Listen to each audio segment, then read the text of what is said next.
Friends, welcome to Banu's குட்டி world. எல்லாரும் எப்படி இருக்கீங்க? நாங்கள் ரொம்ப நல்லா இருக்கோங்க. இன்றைக்கி 2 நாள் vlog தான் சேர்த்து பார்க்க போகிறீங்க. புதன்கிழமையும் வியாழக்கிழமையும் சம்மர் ஹாலிடே ஸ்டார்ட் ஆகிடுச்சு. அதே மாதிரி ஓட்டு போடுறதுக்காக வந்துட்டு சென்னையிலேருந்து திண்டுக்கல் கிளம்பியாச்சுங்க. சம்மருக்கு நாங்கள் பேக் பண்ணுறோன்னு சொல்லிட்டு வீடையே காலி பண்ணியாச்சுங்க. எல்லா லக்கேஜையும் எடுத்துகிட்டு கிரவுண்ட் ஃப்ளோருக்கு கொண்டு வந்துட்டு காருக்காக வெயிட் பண்ணிகிட்ருக்கோம். அவங்க அப்பா கார் எடுக்கிறதுக்காக போயிருக்காங்க. எல்லா லக்கேஜையும் டிக்கி வேறு ப்ராப்ளமாக இருக்குங்க. ஸோ அதனால் சீட்டை தூக்கி விட்டு எல்லாத்தையும் டிக்கிக்குள்ளே வந்துட்டு அடுக்கியாச்சு. அங்கே அதீதனை பார்த்தீங்கன்னாவே தெரியும், அந்த ஃப்ரண்ட்டு சீட்டு எனக்கு தான் வேணும்னு சொல்லிவிட்டு அந்த இடத்த விட்டு நகராமல் அப்படியே நின்றுட்டுருக்கான். யாரும் உட்காரக்கூடாது, நான் தான் உட்காருவேன்னு சொல்லிட்டு சூடோலாம் ஏற்றி சாமியை கும்பிட்டுட்டு பயணத்தை வந்து இனிதே ஆரம்பித்தாச்சு. போகிற வழியில் வந்து காலையிலேயே நாங்கள் கிளம்புனது 4 மணிக்குங்க. காலையிலே பயங்கர டிராஃபிக் அங்கே மெட்ரோ ஒர்க் நடக்கிறதுனால. ஸோ அப்படியே வந்து வண்டி ஒரு 20 நிமிஷம் அப்படியே நின்றுச்சு. இந்த மாடுங்களை பாருங்கள், சுதந்திரமாக எந்த கவலையும் இல்லாமல் எப்பயுமே இந்த இடத்துல தான் சுற்றிட்டுருக்குங்க. ஆனால் யாருக்கும் இது வரைக்கும் வந்து எந்த இடைஞ்சலும் கொடுத்ததில்ல. இருந்தாலும் கொஞ்சம் ரிஸ்க்கு தாங்க. இந்த மாடு பார்க்குறதுக்கே பயங்கரமாக இருக்குங்க. அப்படியே வந்து காரில் போயிட்டே இருக்கும்போது வெளியே இருக்க சீனரிஸு, பனி காலையில் பயங்கரமாக இருந்தது. ஒன்றுமே ரோடே வந்து தெரியலை. வெயில் காலம்தான், இருந்தாலும் வந்து பனி ரொம்ப ஜாஸ்தியாக இருந்துச்சு. சரி, முன்பசியை ஆற்றிக்கலாம் அப்படின்னு சொல்லிட்டு பிரேக்ஃபாஸ்ட்டுக்கு நாங்கள் வந்தது தாங்க இந்த ஆனந்தாஸ் பியோர் வெஜ் ஹோட்டலு. இங்கே எனக்கு என்ன ரொம்ப பிடிச்சிருந்ததுன்னா, நிறைய நல்ல நல்ல வாசகம் எழுதியிருந்தாங்க. இந்த ஹோட்டலுக்கு போனீங்கன்னா, இந்த ரோட்டில் வந்துட்டு பயணிச்சிருந்தீங்கன்னா உங்களுக்கு தெரியும். இந்த ஹோட்டலுக்கு போயிருந்தீங்கனாலும் எல்லா வாசகமும் ரொம்ப நல்லாயிருக்கும்.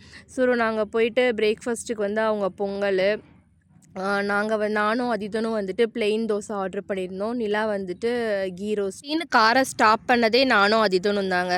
ஆனால் எங்களோட பிளெயின் ரோஸ்ட்டு தான் வந்துட்டு லாஸ்ட்டாக வந்துச்சு. நாங்கள் இப்படியே அவங்க 2 பேர் வாயையும் பார்த்துட்டே இருந்தோம். கொடுக்க முடியாதுன்னு சொல்லிட்டு கிண்டல் பண்ணிகிட்டு இருந்தாங்க. அதுக்கப்புறம் பிளெயின் ரோஸ்ட் வந்தது, சாப்பிட்டுட்டு அப்படியே வந்து கிளம்பியாச்சு.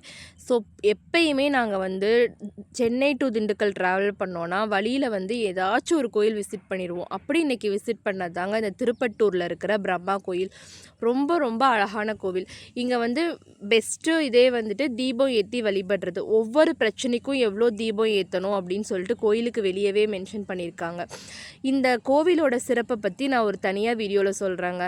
இந்த மரம், அந்த பிரம்ம தீர்த்தம், இந்த கோவிலை சுற்றி இருக்கிற 9 லிங்கங்கள், இங்கே தான் பிரம்மாவோட சிலை வந்துட்டு அப்படியே இருக்குங்க. அதெல்லாம் எங்களை கேப்சர் பண்ண விடல.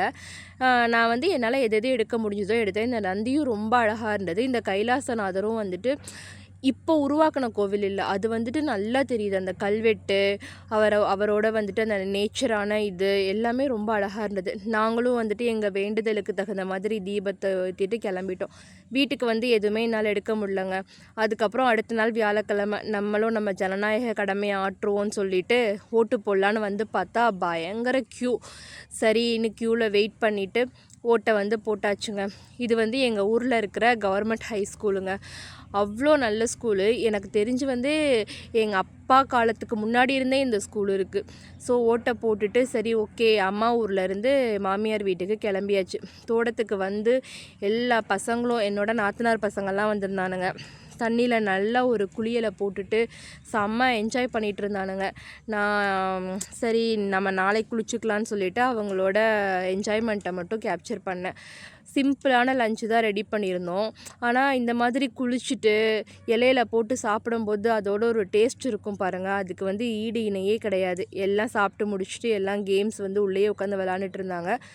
நம்ம சந்தோஷமாக இருந்தால் வந்து கடவுளுக்கு பொறுக்காதில்ல, அதே மாதிரி தாங்க. அடுத்த நாள் காலையில் பார்த்தா வந்துட்டு மோட்டார் வந்து ஓடலை. சரின்னு சொல்லிவிட்டு உள்ளேருந்து என்னன்னு செக் பண்ணால் வயர் பிரச்சனையாக இருந்தது. அதை சரி பண்ணி அடுத்த நாள் மோட்டாரை ஆன் பண்ணதுக்கப்புறம் தாங்க எல்லாருக்குமே வந்துட்டு ஒரு நிம்மதியே வந்தது. சரின்னு தண்ணியை பாய்ச்சிட்டு அப்படியே வந்துட்டு திண்டுக்கல் போயிட்டு மார்க்கெட்டில் தேவையான காய்கறிகள்லாம் கொஞ்சம் வாங்க வேண்டியது இருந்தது. அதெல்லாம் வாங்கிட்டு அப்படியே வந்துட்டு வீட்டுக்கு வந்தாச்சுங்க. இந்த விலாக் உங்களுக்கு பிடிச்சிருந்துச்சின்னா சப்ஸ்கிரைப் பண்ணுங்கள் ஃப்ரெண்ட்ஸ்.